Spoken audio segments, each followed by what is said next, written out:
एक कागभूषण नाम के एक महात्मा हुए हैं और गरुड़ जी के साथ उनकी एक बार गोष्ठी हुई।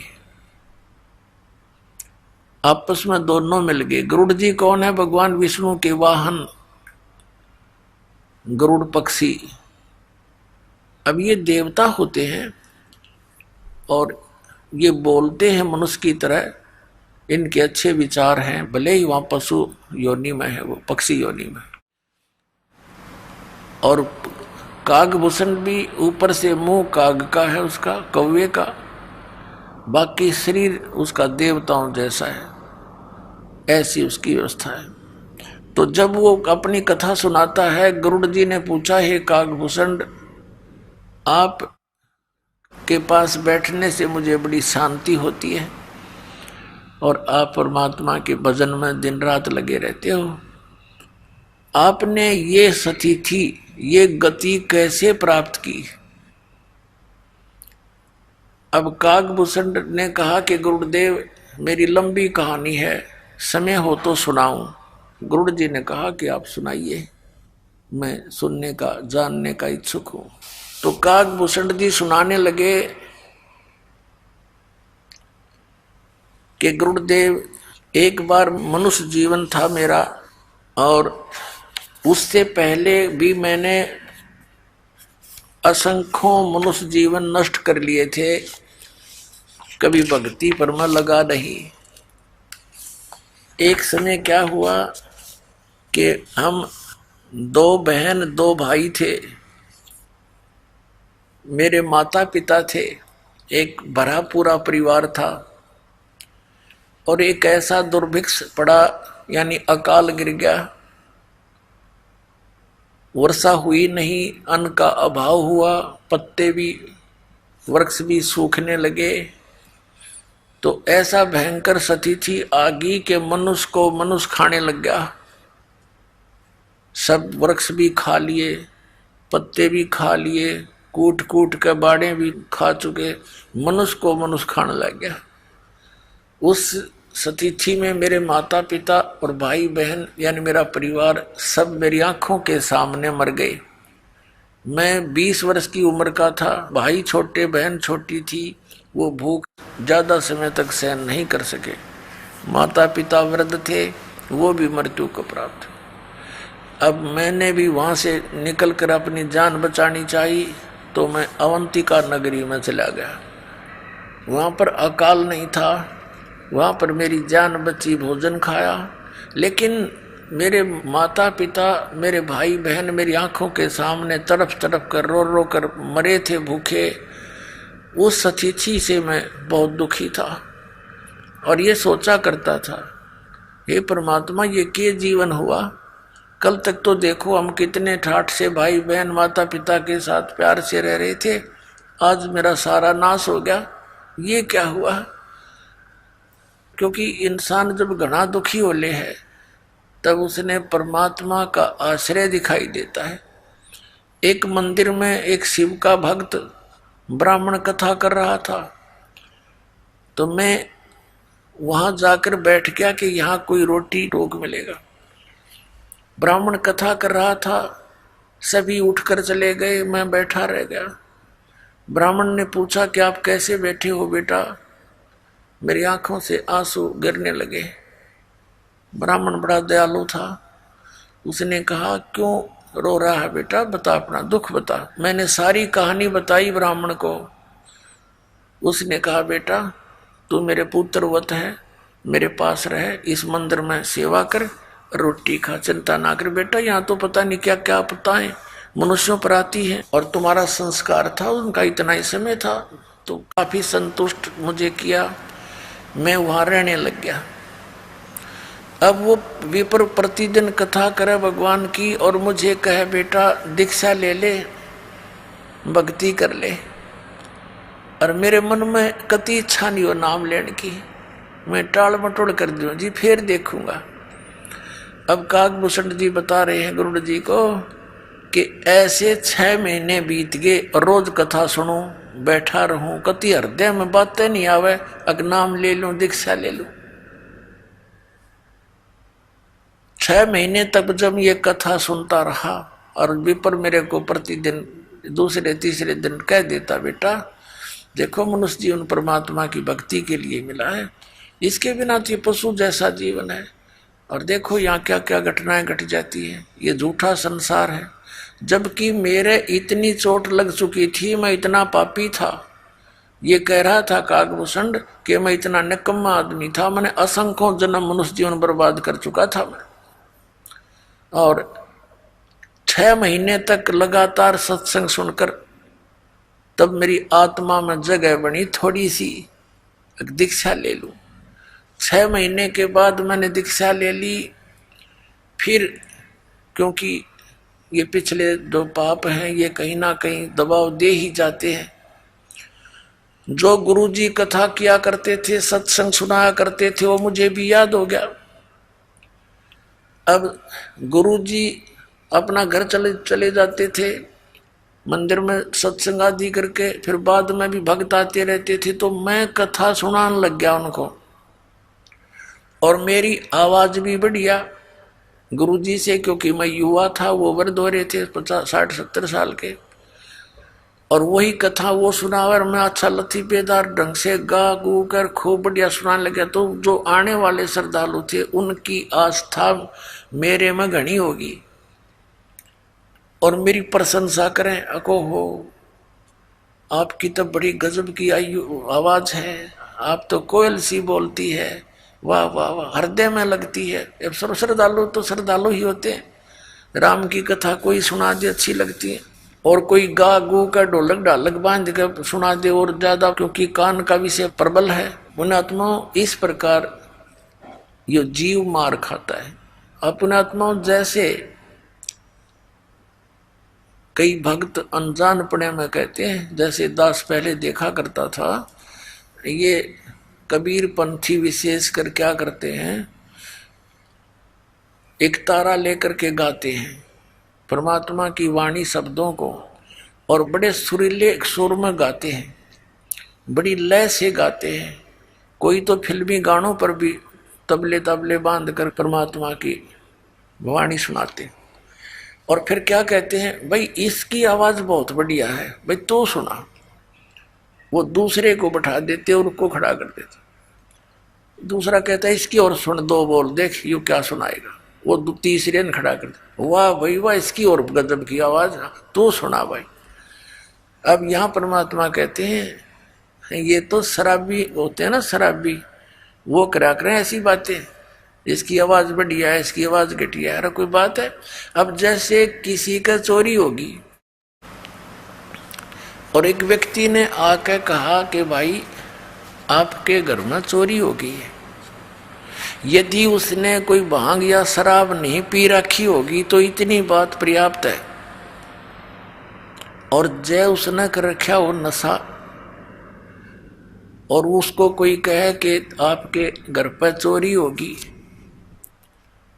और वो नो कहे चोरी होगी भाई आपके, अब वो नो कहे, नो नहीं गा के सुना, वो कितना अच्छा लगेगा, आपके चोरी हो गई, ये बात तो उसे कहता ही अच्छा ना लगा आदमी, और वो नो कहा हाँ वाह वाह वाह, इसलिए सही बताई। दूसरा और ऐसे क्यों शराबी ये गा सके, शराबी ये बातें कह सकता है, तो दूसरा शराबी फिर और अच्छी तरह लय से गाता है, आपके चोरी हो गई, और वाह वाह वाह क्या बात की, इसने सही बताई। अरे मूर्ख, यदि इतना बतेरा था, कोई किसी भाषा में समझा दे भाई चोरी हो गई आपके घर में, जब होश में हो तो तुरंत फड़क ले आदमी और उठ कर चल पड़े, जाके देखो कितना नुकसान हो गया।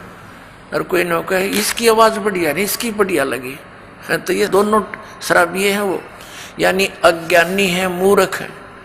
अरे इतनी सी बात, परमात्मा कहते हैं कोट जन्म तन पर मत हो गया, कुछ ना हाथ लगा रे, और कुकर सुकर खर बोरे कौआ हंस पुकारे, कोट जन्म तू राजा की ना मिटी न मन की आशा, और भिक्षुकों का दर दर घूमा, ये मिला ना निर्गुण रासा। जैसे एक बहन का इकलौता पुत्र मर गया, और वह रो रो के पद्य भाग की तरह बोल रही थी, हे बेटा अब मेरा क्या होगा, तो वो गा नहीं रही थी, वह रो रही थी।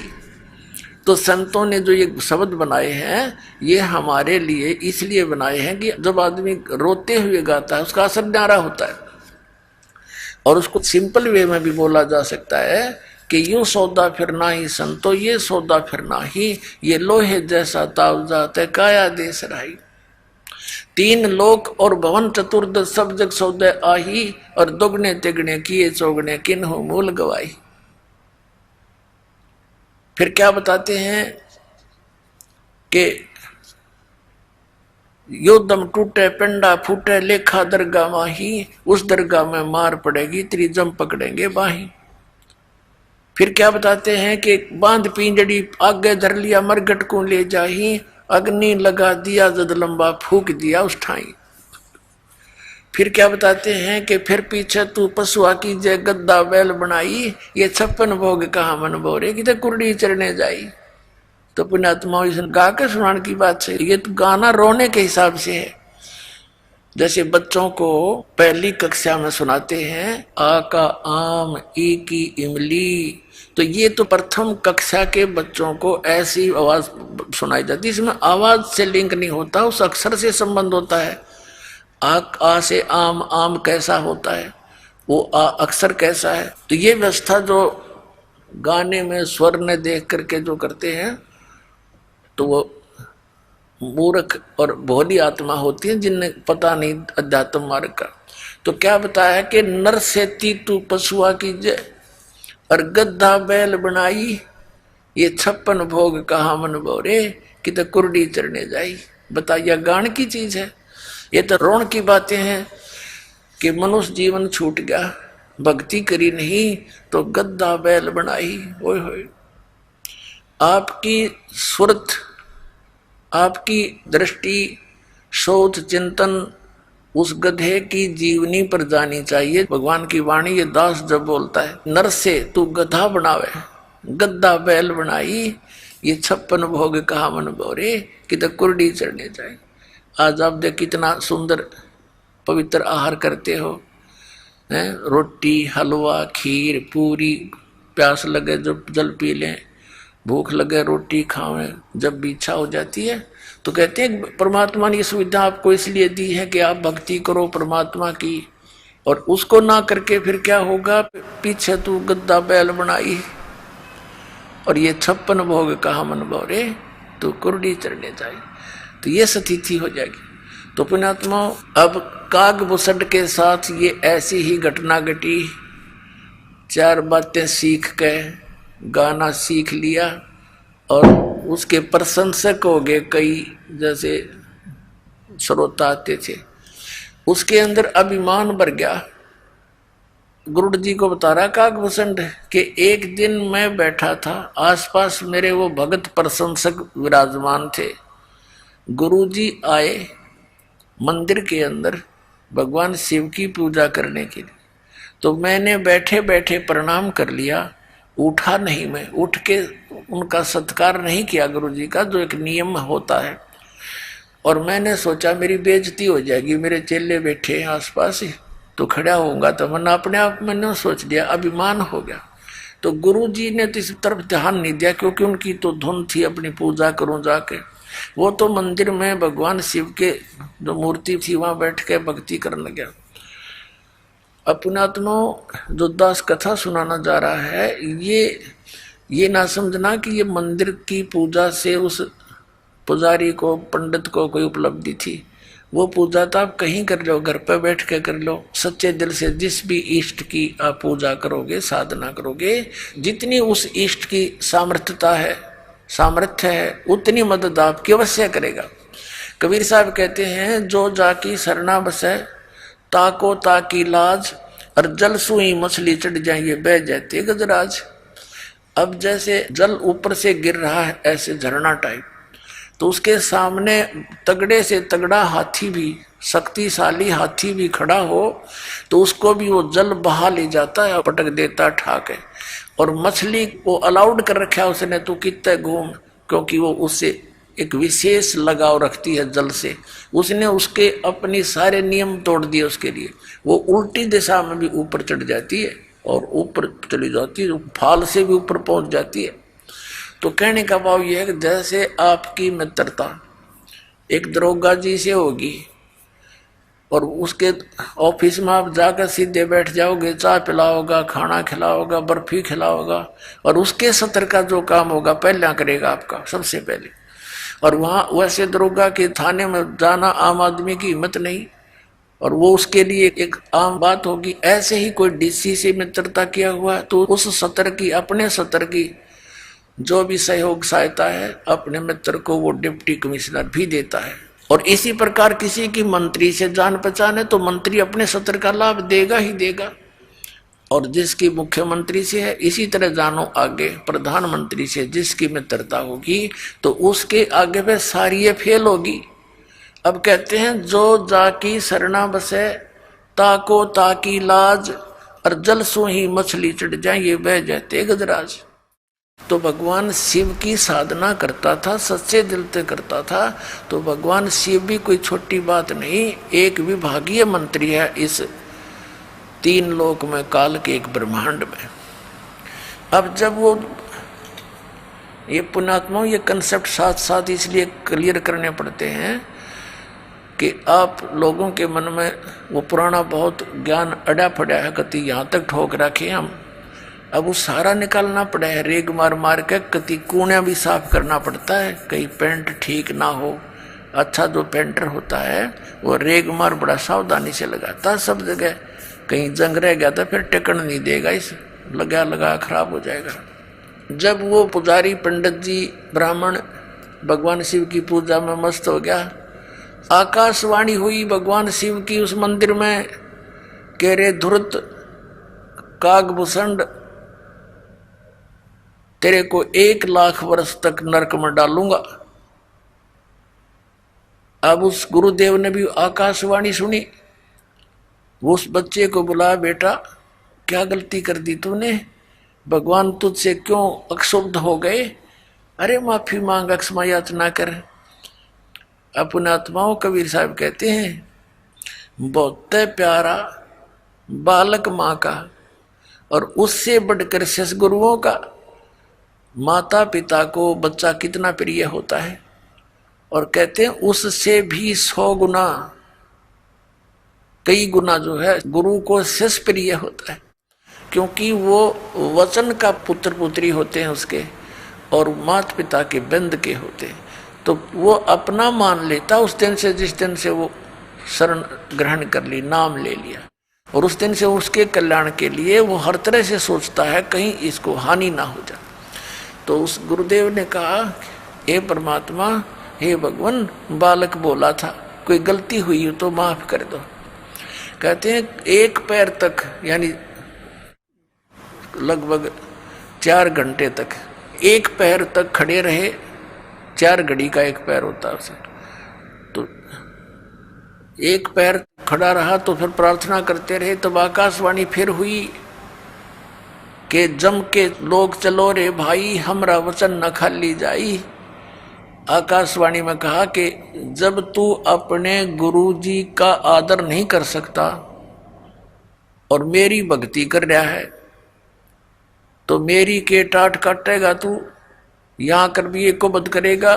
जब पुण्यात्मा एक नियम है मालिक का, परमात्मा कबीर साहब कहते हैं गुरु मानुष कर जानते ते नर कहिए अंध, और महादुखी संसार में आज्ञा काल के फंद। कबीर साहब कहते हैं मम संत मुझे जान मेरा ही स्वरूपम। अब जैसे ये दास है और परमात्मा कबीर जी का भेजा हुआ उसका प्रतिनिधि समझो, उनका दास हो, आपके लिए इस दास को एज ए कबीर परमेश्वर ट्रीट करना पड़ेगा। जब वो राजी होगा, जब वो प्रसन्न होगा, क्योंकि वो भगवान ये दृष्टि रखते हैं कि आज जैसा व्यवहार ये इस मेरे भेजे हुए संत के साथ कर रहा है, अगर मैं इसके स्थान पर होता तो ऐसे ही मेरे साथ ये ऐसा करता। तो क्या बताते हैं, गुरु गोविंद कर जानियो रहियो शब्द समाए, मिले तो दंडवत बंदगी नहीं पल पल जान लगावे। गुरु को परमात्मा जानकर अपना जीवन सफल करे, और मिले जब दंडवत बंदगी नहीं चिंतन खूब करे। तो क्या बताते हैं, जैसे एक गणित का प्रश्न होता है, जैसे एक गणित का प्रश्न होता है, उसमें एक मूलधन ज्ञात करना होता है और वो मूलधन करोड़ों की राशि का होता है। उस ऋण के उस सवाल में, प्रश्न में मूलधन ज्ञात करना पड़ता है। तो सपोज करना पड़ता है, मान लीजिए मूलधन 100 रुपये, और मूलधन 100 रुपये माने बिना वो ओरिजिनल मूलधन नहीं मिल सकता, यानी वो प्रॉब्लम सोल्व नहीं हो सकती, वो प्रश्न हल नहीं हो सकता। उसके लिए मानना पड़ता है, मान ले मूलधन 100 रुपये, वो 100 रुपये वास्तव में मूलधन नहीं होता, लेकिन उसके बिना वो वास्तविक मूलधन मिल नहीं सकता, कभी नहीं। तो इसलिए ये दास गॉड नहीं है, लेकिन आपने न्यू मान कर रिहर्सल करनी पड़ेगी कि मान लो गुरुजी गॉड, ये समझ लेना पुनः। तो क्योंकि जब आप यहाँ से जाओगे तो आपको त्रिकुटी के ऊपर, जहाँ एक इंटरनेशनल एयरपोर्ट है यहाँ से जाने का, और वहाँ से जहाँ भी जिसने टिकट बनवा रखी है, यानी जिस भी देव ईष्ट की साधना वो किए हुए हैं, वहाँ त्रिकुटी से ही उसका फिर आगे आगे उसी रास्ते से उसके विमान जाएंगे। तो वहाँ जब आप पहुँचोगे, ये दास खड़ा दिखाई देगा आपको, परमात्मा इस दास के रूप में वहाँ मिलेंगे। और आपकी जैसी श्रद्धा यहाँ होगी ऐसी वहाँ होगी। ये तो रिहर्सल है, एक ट्रायल है। तो जैसा आपका बर्ताव इस दास के प्रति यहाँ होगा, ऐसा ही वहाँ होगा। अब जैसे दास यहाँ खड़ा है बाहर और आप वहाँ बैठे हो, मस्ती मार रहे हो, एक गप्पे कर रहे हो, तो ऐसा ही भाव फिर वहाँ होगा। तो भगवान निकल जाएंगे, तुम मुड़े गप्पे मारते रह जाओगे। तो जो ही गुरुजी आते हैं, आप देखते हो कोई भी गुरु है कहीं पर भी, वो नकली है, उनके प्रति भी वो ऐसी श्रद्धा रखते हैं जो पुण्यात्मा है, क्योंकि उनका स्वभाव है। एक टक दृष्टि रखते हैं जब तक वो आंखों के आसपास रहते हैं। तो ये उनने पिछले जन्मों से अभ्यास कर रखा, जो पुण्यकर्मी प्राणी पिछले जन्मों से आ रहे हैं भक्ति करते हुए। तो ये नियम है, विधान है इस भक्ति का। तो वहां जैसा जिसका आपने यहाँ प्रैक्टिकल कर रखा है, वो तो वैसा ही वहां होगा आपका स्वभाव। तो इसलिए गुरु जी को एज ए गॉड ट्रीट करके उसके साथ फिर ऐसा व्यवहार करें। गुरु के सम्मुख वचन नहीं कहे, सो से रहनी गहनी सुख रहे। तो इस प्रकार जो नियम है, गुरु सम्मुख ले झूठ सजोई, निश्चय नरक पड़े से सो। तो इस तरह की जो परमात्मा ने फाउल पॉइंट बता रखे हैं, उन फाउल पॉइंटों से डरे।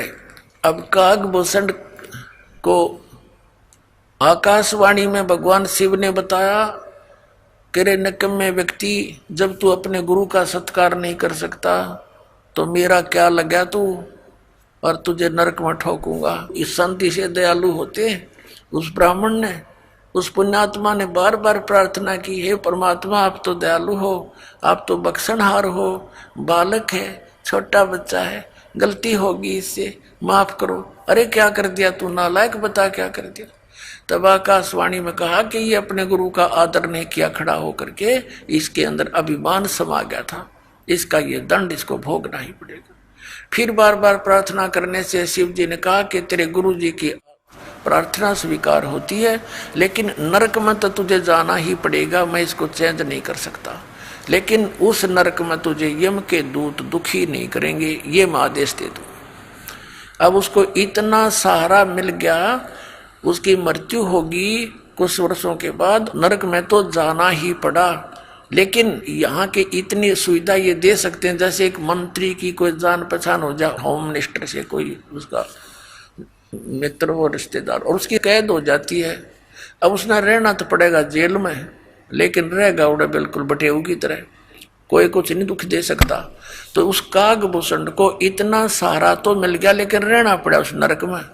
अब जैसे वहां नरक में चाहे कुछ भी ना, कोई यम के दूत दूसरा ने पीटे जब कलजा पाटे, और नरक में हाहाकार माचरी, कोई काटे जा रहे हैं, कोई नरक में ठोक रखे हैं, गंद पड़ा, सड़ांध उठ रही है, रहना वहीं पड़ा। अब दास ये कहना चाहता है इस कथा के द्वारा कि जो पुण्यकर्मी प्राणी हैं, पिछले जन्म मनुष्य जीवन के पाते हुए आ रहे, वो तो भगवान की कथा सुनते ही तुरंत कहीं ना कहीं चिपक जाते हैं, तो उनका स्वभाव है। जैसे दीपक के ऊपर पतंग न चाहते हुए जाकर गिर जाता है, भले ही वो जल जाए, लेकिन उसका स्वभाव है उसको शीतल और उत्तम वस्तु जानकर जाता है। तो जितने भी ये पुण्यकर्मी प्राणी थे, इन नकली संतों काल के दूतों को एक परम संत धनी जानकर उस दीपक की तरह जा चिपके और 100 साल से बैठे वहां पर। कोई मन में न्योय नहीं आया कि ये नकली आदमी है, इसने कख नहीं पता, ना सतनाम का, ना सतलोक का, ना सचखंड का, और आप भूत बन कर बैठ गए और उन पुस्तकों को पढ़ते रहे श्रद्धा से कि ना जो गुरु जी ने लिख दी वो बिल्कुल सही है। देखो भगत की श्रद्धा ऐसी ही होती है और होनी भी चाहिए, ब्लाइंड फेथ होना चाहिए। लेकिन नकलियों ने उनका दुरुपयोग कर लिया, उनके उस श्रद्धा को उन्होंने दुरुपयोग किया और उनका नाश कर दिया। तो इस कारण से ये दास जो बताना चाह रहा है इस कथा के माध्यम से कि पिछले जन्म के जो पुण्यकर्मी प्राणी मनुष्य जीवन से आए हुए हैं, वो तो तुरंत कहीं ना कहीं कोई ना कोई साधन अपनाए हुए हैं और चुप करके अपने लगे हुए। उन्हें संतुष्टि है कि भगवान की साधना कर रहा हूँ और करनी चाहिए, लेकिन शास्त्र विधि को त्याग का मनमाना आचरण करना भी यूजलेस है। अब क्या बताना चाहता दास के जो भक्ति पर नहीं लगते, कितनी बार कहने से भी नहीं लगते, वो प्राणी हैं जो पिछले जन्मों से मनुष्य जीवन से ना आकर के किसी पशु पक्षी या जड़ योनि वृक्ष आदि की योनि से आए हुए। तो ये काकभूषण बता रहा अपनी सच्चाई कि पिछले जन्म के ना जाने कितने मनुष्य जीवन तो मैंने बर्बाद कर दिए, वो तो कहीं हाथ नहीं लगे। और एक जन्म से मैं स्टार्ट हुआ, मेरे साथ ऐसी भयंकर घटना भी घटनी, फिर भी आत्मा नर्म नहीं हुई इस नीच की। और 6 महीने तक गुरु जी के वचन सुनता रहा, फिर भी मन में नाम लेने की प्रेरणा बनी ही नहीं। और फिर भक्ति पर लगा तो यह अकोबद कर दी, या तो वो लगे नहीं, लगेंगे तो मर्यादा नहीं रख सकते, उनमें कोई न कोई बुरा संस्कार कहीं ना कहीं प्रबल हो ही जाता है। अब फिर भी स्टार्ट होगी किसी ना किसी जन्म से। तो अब दास का कहने का भाव ये है कि जैसे आपका कोई भाई बहन मित्र है, वो नाम ना लेना चाहे तो सत्संग के दौरान हमने अलाउड कर रखा है, अनउपदेशी भी आश्रम में प्रवेश कर सकता है और 4 दिन 3 दिन का सत्संग वो सुन सकता है। उसको अवश्य लावे, 1 दिन 2 दिन 10 20 सत्संग सुन के कभी तो परमात्मा की वरजा होगी उस पर, क्योंकि ये अमृत वाणी है, ये सब सिद्ध वाणी है सुख संवेद की, कबीर परमेश्वर की। जैसे एक किसी को सर्प डस जाता है और वो अचेत पड़ा होता है, एक गारडू एक मंत्र सिद्ध करता है सर्प का विष उतारने वाला, उस मंत्र को बोलता है, एक वाणी होता है, श्लोक सा होता है, उसके बोलने से बार बार बोलने से उस अचेत पड़े व्यक्ति का विष उतर कर वो सचेत हो जाता है। जबकि ना वो सुन रहा है ना उसकी कोई भाषा समझ रहा है, ये बोल क्या रहा है। तो इस परमात्मा की ये वाणी इतनी सवसिद्ध है कबीर जी की, परमेश्वर जी की। परमात्मा प्राप्त जितने भी संत हुए हैं, जैसे आदरणीय गरीबदास साहिब जी, आदरणीय धर्मदास साहिब जी, आदरणीय नानक साहिब जी, आदरणीय मनुकदास साहिब जी, आदरणीय दादू साहिब जी, आदरणीय गरीबदास साहिब गांव छुड़ानी जिला जजरवाड़ी, आदरणीय गीसा दास साहिब जी गांव खेखड़ा जिला मेरठ उत्तर प्रदेश वाले। तो इनका तो दास को पता है कि इनको परमात्मा सीधे मिले और इनको वो ज्ञान अमृत दिया। तो इनकी वाणी में और स्वयं परमेश्वर की वाणी में ये एक सबसिद्ध वाणी है, जिससे हमें बहुत ज्ञान यज्ञ का पुण्य मिलता है और आत्मा के ऊपर दुष्कर्मों का जो विष चढ़ा हुआ है वो भी धीरे धीरे हटकर फिर प्रेरणा बन जाती है परमात्मा की भक्ति करने की। तो इसलिए सत्संग में लाना, वो भी आते रहेंगे, उनको ठीक है देर से असर होगा इस काकभूषण की तरह, लेकिन वो कलम चढ़ जाएगी किसी ना किसी युग में और फिर स्टार्ट भक्ति हुई धीरे धीरे सफल भी होगा। काकभूषण बता रहा है फिर उसके बाद नरक भोगने के बाद मेरा मनुष्य जीवन हुआ और भक्ति की कुछ पिछले संस्कार से फिर प्रेरणा बनी। एक समय लोमस ऋषि जी कथा कर रहे थे और मैं बन गया वकील, मैं क्रिटिसाइज करने लग गया उसकी। मैंने कहा कि महाराज जी आप तो सरगुण भगवान की कथा सुना रहे हो, हम तो निर्गुण के अधिकारी हैं, हमें तो निर्गुण भगवान के बारे में बताओ। अब काकभूषण को लोमस ऋषि जी ने बहुत कुछ समझाने की चेष्टा की, भाई देखो आम के बीज के अंदर, गुठली के अंदर निर्गुण रूप में आम है, आम का पेड़ है। अब उस गुठली को, बीज को बीजा जावे जमीन में, सिंचाई करे, फिर वो पौधा होगा, फिर पेड़ होगा, फिर उसका फल लगेंगे।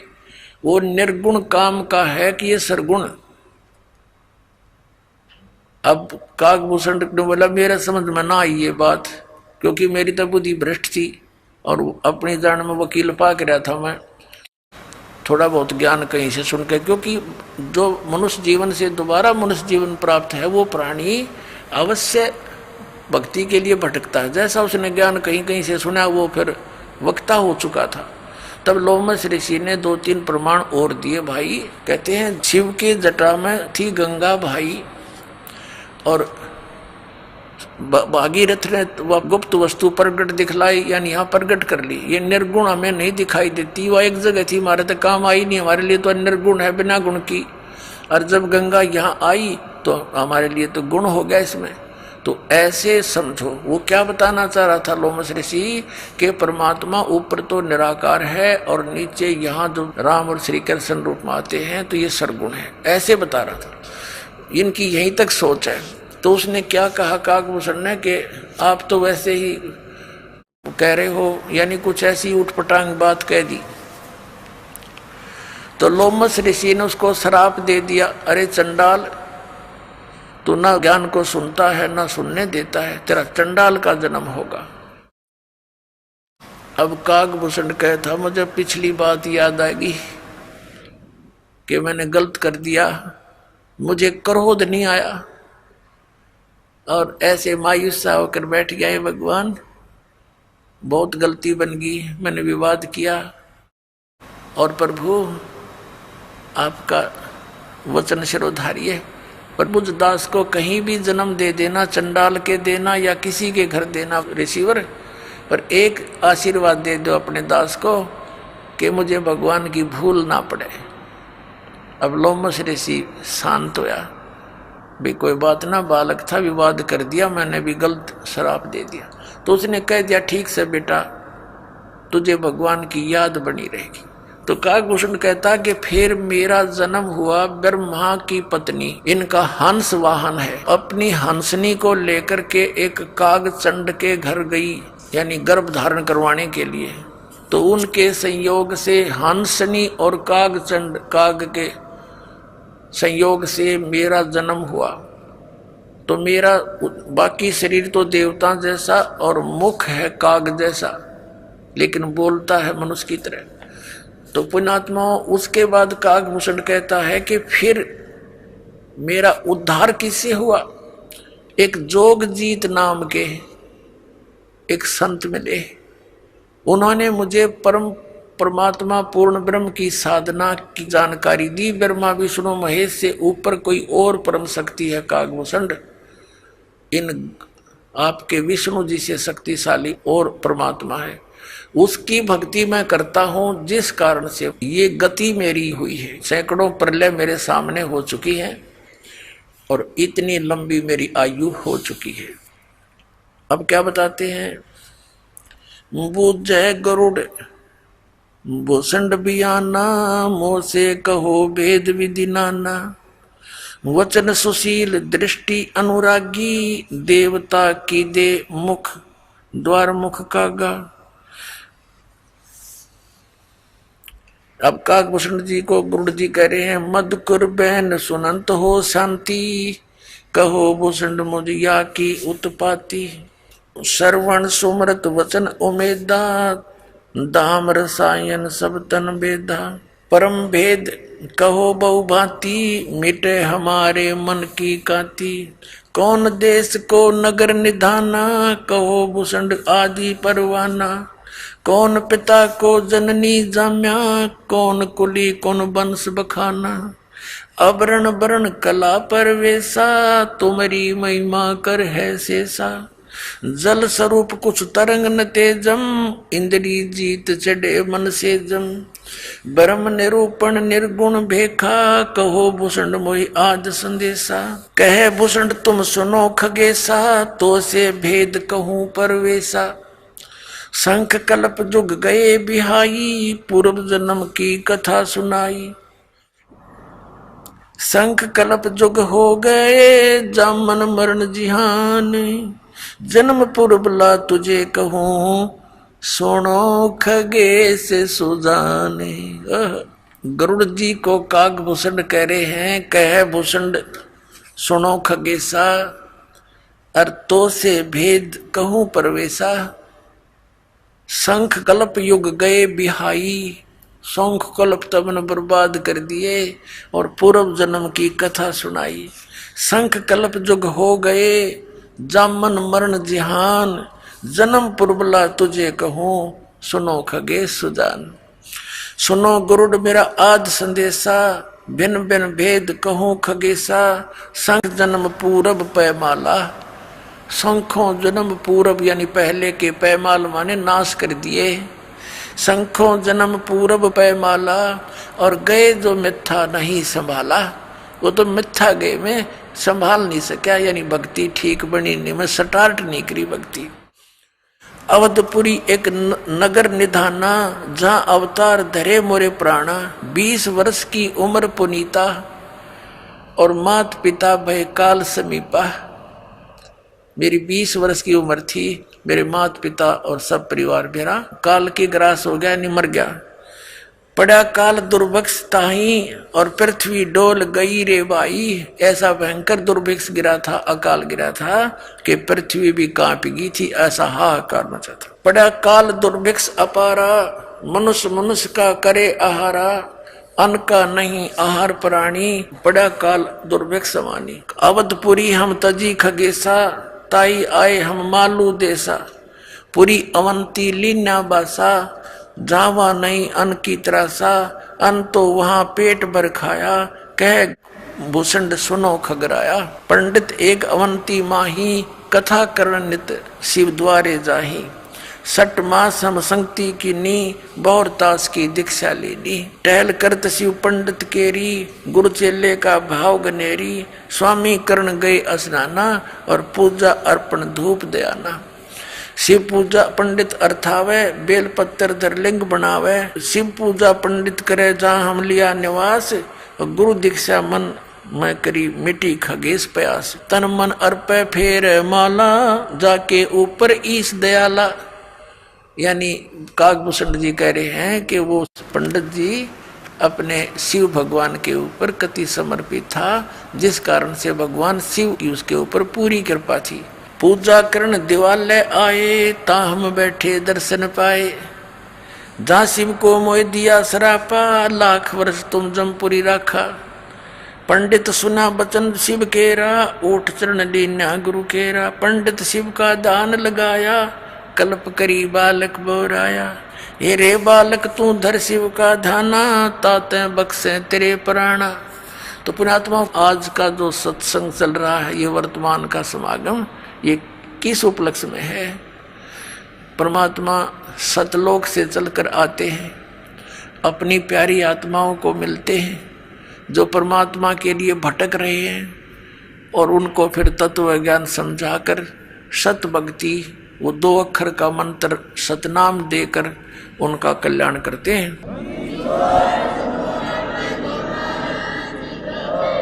तो पुण्यात्मा, आज का जो सत्संग चल रहा है, ये वर्तमान का समागम, ये किस उपलक्ष्य में है?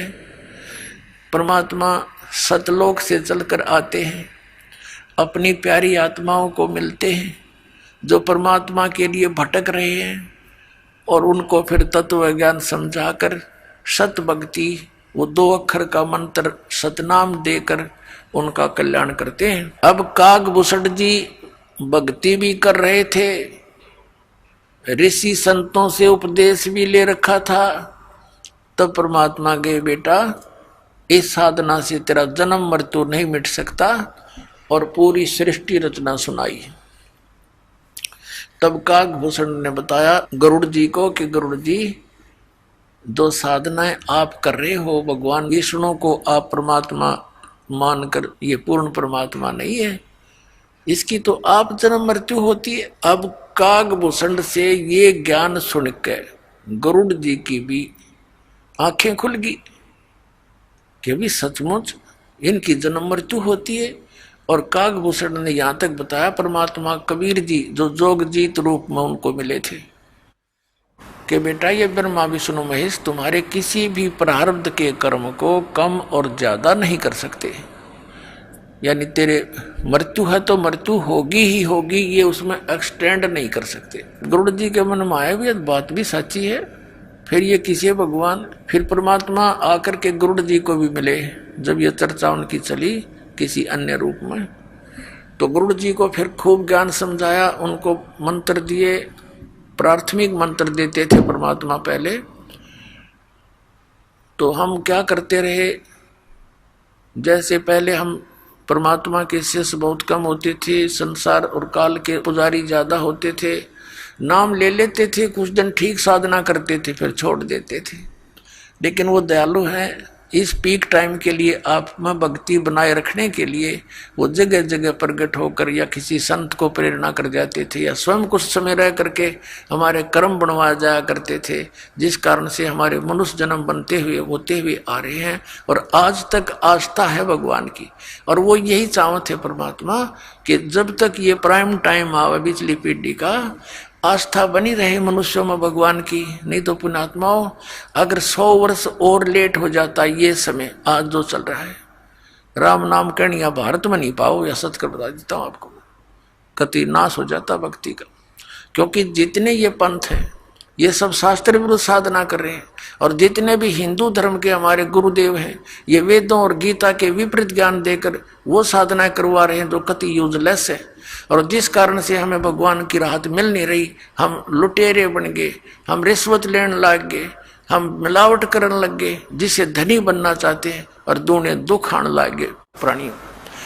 तो इस परमात्मा ने आकर के यहाँ तक आपको आस्था बनाए रखनी थी और अब संभाल लिया। अब आपको वो लाभ मिलेंगे जो भगवान दिया करता है।